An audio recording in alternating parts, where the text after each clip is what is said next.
सुबह के 10:20 का टाइम हो गया है और बाराती प्रस्थान करने लग गए हैं सिरतौली गांव के लिए। तो हमेशा की तरह हम भी आ रहे हैं बारातियों को छोड़ने के लिए तो बेटकॉल में। तो यहाँ से हम बारात को प्रस्थान करेंगे और बाय बाय भी करेंगे।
यहाँ पे ना हमारी दीदी और बुआ जी साथ ही दूसरी बुआ जी जा रहे हैं शादी में और सिरतौली के लिए आप प्रस्थान कर रहे हो, पर थोड़ा इनके एक फोटो खींच लेते हैं।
आप सभी को मेरा प्यार भरा नमस्ते और जी भोरी सिमनी। तो कैसे हैं आप सब? उम्मीद करती हूँ कि आप सभी बढ़िया होंगे, स्वस्थ होंगे, मस्त होंगे और अपने कार्य में व्यस्त होंगे। तो दोस्तों अभी सुबह के 11 बज गए होंगे और बारातियों को हम छोड़कर आ गए हैं और घर पर भी पहुंच गए हैं। अभी तक मैंने खाना भी नहीं खाया था। सुबह गौशाला में आजकल गोबर निकालने के लिए इतना ज़्यादा हो रहा है कि क्या ही बोले। तो गौशाला में ही काफ़ी टाइम लग गया था। फिर जैसे ही मैं घर आई तो बाराती जाने के लिए तैयार हो गए थे। फिर वहीं की वीडियो आपको दिखा दी। अब की स्टार्टिंग 11 बजे से करती हूँ। चलिए व्लॉग में आगे बढ़ते हैं। आज का मौसम काफ़ी प्यारा है, धूप खिली हुई है सुबह से और आजकल ऐसा ही मौसम रह रहा है। तो बारातियों का जैसे वो तो चले गए हैं। शाम के टाइम पे शादी भी घर पे आ जाएगी, बोले तो ब्योली भी घर पे आ जाएगी और उसके कुछ टाइम बाद ही यहाँ पे मेहंदी का फंक्शन भी शुरू हो जाएगा, क्योंकि आजकल जैसे शादियों का सीज़न है। तो मतलब 4 शादियां हैं यहाँ, तो एक ख़त्म हो रही और दूसरी स्टार्ट हो रही। तो आज मेहंदी वाला फंक्शन भी किसी दीदी लोगों के घर पे है, तो वहाँ भी हमें शाम के टाइम पे जाना है। फ़िलहाल अपने घर के जो काम है उनको ध्यान में रखते हुए पहले खाना खाती हूँ और उसके बाद घर का काम देखती हूँ। दिन के करीब 12:30 का टाइम हो गया है और मैं छत पे आ गई हूँ। थोड़ी देर धूप भी सेकूँगी, खाना खाने का भी टाइम हो गया है तो खाना खाती हूँ। और आज खाने में है स्पेशल चावल और स्पेशल जो कद्दू है, इस साल का लास्ट कद्दू की सब्जी मैंने बना रखी है चावल के साथ। मतलब मेरी सासी ने सुबह ही बना दी थी, तो जैसे मैं बारात को भेजने में बिजी थी तो फिर मैं घर पे आई और फिर भैया लोग आ गए थे, फिर उनकी थोड़ी मतलब मेहमान नवाजी करने में, और साथ ही काफ़ी देर तक बैठे थे। चुटखेत से आए थे भैया लोग, मतलब दीदी के छोटे भाई है ना, तो मेरे भी भैया ही हुए। तो मैं सास जी भैया लोग काफ़ी देर तक बैठे थे और अभी भैया लोग भी चले गए हैं। फिर मैंने सोचा खाना खा लेती हूँ। और मतलब जो ये सीज़न का लास्ट कद्दू है ये ज़्यादा कीमती है क्योंकि लास्ट है, फिर इसके बाद ठीक अगले साल ही कद्दू खाने को मिलेंगे। तो फटाफट से दिन के टेस्टी लंच का आनंद लेती हूँ। खाना खाने के बाद काफ़ी देर तक मैंने धूप सेकी और अभी टाइम आ गया था अपने सास जी को चाय देने के लिए जाने का। तो मेरी सास जी बकरियों के साथ जा रखी है, तो मैं चाय लेके जा रही हूँ। किता आ गई है तो इसी के पास हम चाय देंगे। और ये भी गाय के साथ रहती है। ये लो, रुक जा, डिस्पोजर पकड़, ये आपके लिए, ये जेब में डिस्पोजर निकाल। चार अच्छे ना तुम का कितनी से तुम पाँच चार अच्छे ना, चल ली जा। तो निकिता के पास दे दी है मैंने चाय। और वहाँ से ना दीदी का फ़ोन आ गया था, तो 4 ही लोग जा रखे थे, 4 ही डिस्पोजर ला रखे थे। मैंने सोचा 3 है वहाँ पे, दीदी ने 3 बोला था शायद, हाँ 3 बोला था, पर मैं 4 ले गई थी। और धूप अभी मतलब छत पे तो धूप थी, पर जैसे ये नीचे आओ ना चौक में, घर के आंगन में, ऐसा लगता है कि शाम के 4 बज गए होंगे, जबकि 3 भी नहीं बजे अभी। तो अब मेरी तैयारी थी वहाँ जाने की, गोबर डालने के लिए जाने की। आज भी दीदी लोगों के घर पे खाना है नीचे जहाँ शादी हो रही है, पर वहाँ मेरे ससुर जी चले गए थे, तो इस वजह से आज मैं नहीं जाऊंगी। न बाटू बताणू न समले के जानू न वेयू अपाणू बिराणू चा। न बाटू बताणू न समले के जानू न वेयू अपाणू बिराणू चा। रोत्यालू गौ यादाणू। अभी आसमान में कहीं पे बादल हैं तो कहीं पे आसमान साफ हो रखा है। इन बादलों को देखकर कभी कभी हम उम्मीद करते हैं कि बारिश आ जाए, क्योंकि जो यहाँ पे गेहूं वगैरह हमने वो रखे हैं इनको थोड़ा पोषण मिल जाएगा। पर आसमान के आगे किसकी ही चले, है ना।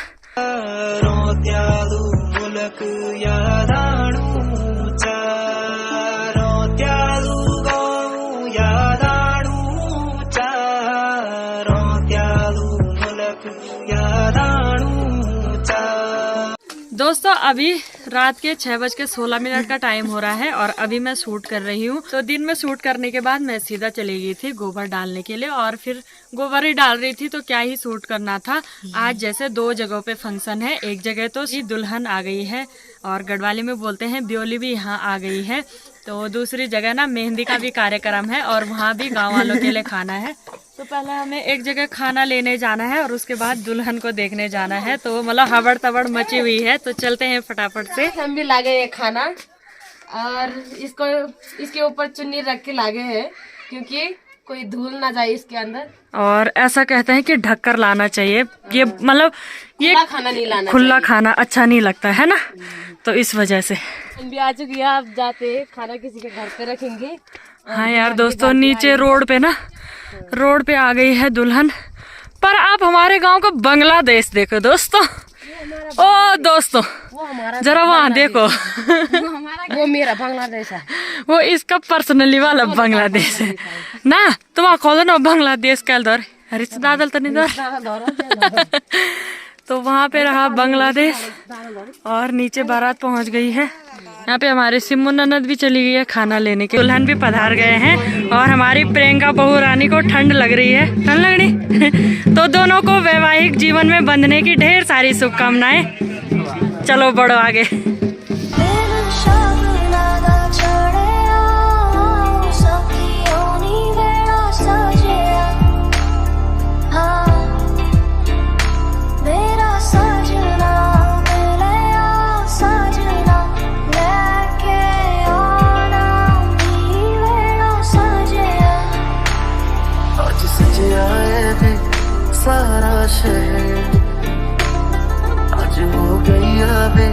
रब दी महल हाय सजिया वे सारा शहर अज हो गई वे रब दी महल ओ छत ते तेरा जो आना अक्का नाले अक्का मिलाना बिन बोले सबको क्या जाना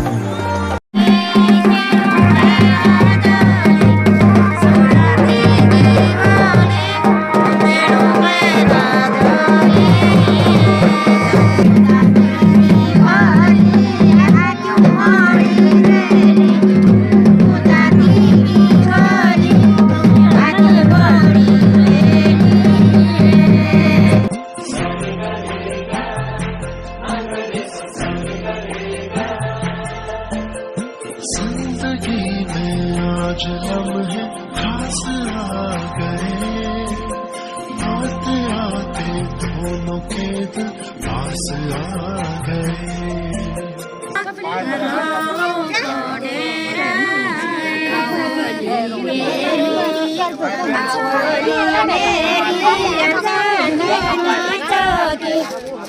कवाली मेरी जाना नाचोगी कवाला मेरा सान सांगड़े कवाला मेरा सान सांगड़े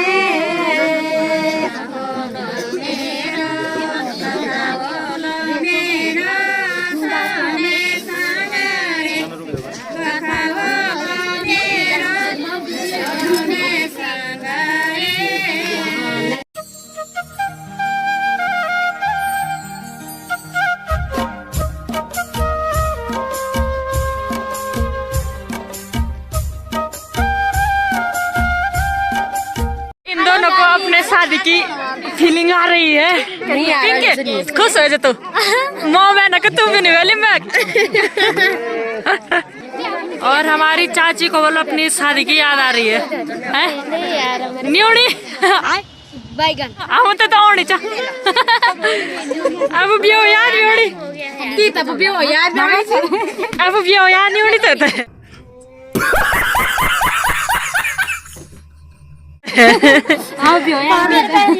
हाँ यार ऐसी ना जन खुट धोने वाला अब भी हो याद भी उन बहुत ज्यादा याद हो पर मेरी सालगिरह वो मेरी क्या काट रहा है क्या कर रहा है तो उससे ऐसा मोमेंट होता है कि अपनी शादी की याद आ जाती है पर मैंने दर्शक पिंक खुश है पिंकी हम केक काटेंगे परसों केक काटेंगे कल हमारे घर काटेंगे और कल भी आना बुलाना था थोड़ा नहीं खाएंगे थोड़ा हाँ डांस कर बोल चल चल यो ठमक लगा दे मक जब टीचे तू पहाड़ी बटो माँ ये बात लेनी होनी चंदेरा अरे ज्यादा न शर्मो चल बोल अपना बाबू ते अरे इतना न टरको अरे आँखों माँ देख कने प्यार दिल दिखेणो अब बोले दे दिल की बात शर्मो चोरी चंदेरा चोरी चंदेरा गरीबी आ गई सरकार मैं केक नहीं काटूंगी तुम बन गरीब बारात भी आ गई है दुल्हन भी अपने ससुराल में पहुंच गई है और उसके बाद जैसे दुल्हन आती है तो हमारे यहाँ रस्म होती है पैर धुलाई करने के और जगहों पे भी होती होगी और हमारे यहाँ भी होती है और अब दूल्हा दुल्हन का अंदर पूजा पाठ चल रहा है बाकी मेहमान नवाजी वहाँ पे चल ही रही है और हम रुके हुए हैं यहाँ पे क्योंकि हमने परोसा ले जाना है और परोसा ले जाने के लिए रुके हुए हैं यहाँ पे मैं भी तो थोड़ी देर यहाँ पे बैठ जाते हैं फिर हम जैसे पड़ोसी हैं ना तो आज सब के लिए परोसा यही है तभी रुके हुए हैं हम तो थोड़ी देर गप मारते हैं यहाँ पे है ना थोड़ा बोला एनिवर्सरी खाना ओ एनिवर्सरी खाना है जी कौन है ये लोग कहाँ से आते हैं दाल मंगना थोकलोन आयुकन बीज मंगना रोटी कौन मंगना रोटी ना दोस्तों नीचे से तो परोसा आ गया था पर ये जो लास्ट रोटी है वो मेरी बन चुकी है और मैंने सिर्फ गिन के 5 रोटी बना रखी है। मुझे भी भूख लग गई है। मेरे ससुर जी ने पहले ही खाना खा दिया था। मेरी सास जी अभी भी दीदी लोगों के घर पे है जहाँ शादी आ गई है, और नीचे तो एक ही जने के लिए खाना था तो वहां से भी मैं लेके आ गई थी। वहीं का खाना मैंने अपने ससुर जी को दे दिया था। बाकी ये होता है कि जिसने गांव में बोल रखा होगा कि खाना है तो वहां से लाना जरूरी है, क्योंकि तो लोग गौर करते हैं और फिर बोलते हैं कि क्यों नहीं आए, उनको बुलाओ करके, ऐसा होता है। तो फिर मैं वहां से खाना ला गई थी और अब मैंने अपने लिए भी रोटी बना दी है, फटाफट से खाती हूँ बस। चलिए जी, रात का खाना भी मैंने खा लिया है और मेरी सास जी भी आ गई है नीचे से। फिर मैं, दीदी और मेरी सास जी काफ़ी देर तक बैठे हुए थे। वैसे तो आज गांव में जहाँ से हम परोसा लेके आए थे नीचे वाले घर से, तो वहाँ पे आज मेहंदी का फंक्शन भी है, लेकिन मुझे आज बहुत ज़्यादा थकान जैसी लग रखी है तो मेरा बिल्कुल भी मन नहीं है नीचे जाने का। व्लॉग को एंड कर देते हैं। बाय बाय दोस्तों, अपना ध्यान रखना। मैं मिलूंगी आपको कल एक नए दिन की शुरुआत के साथ और नए व्लॉग में।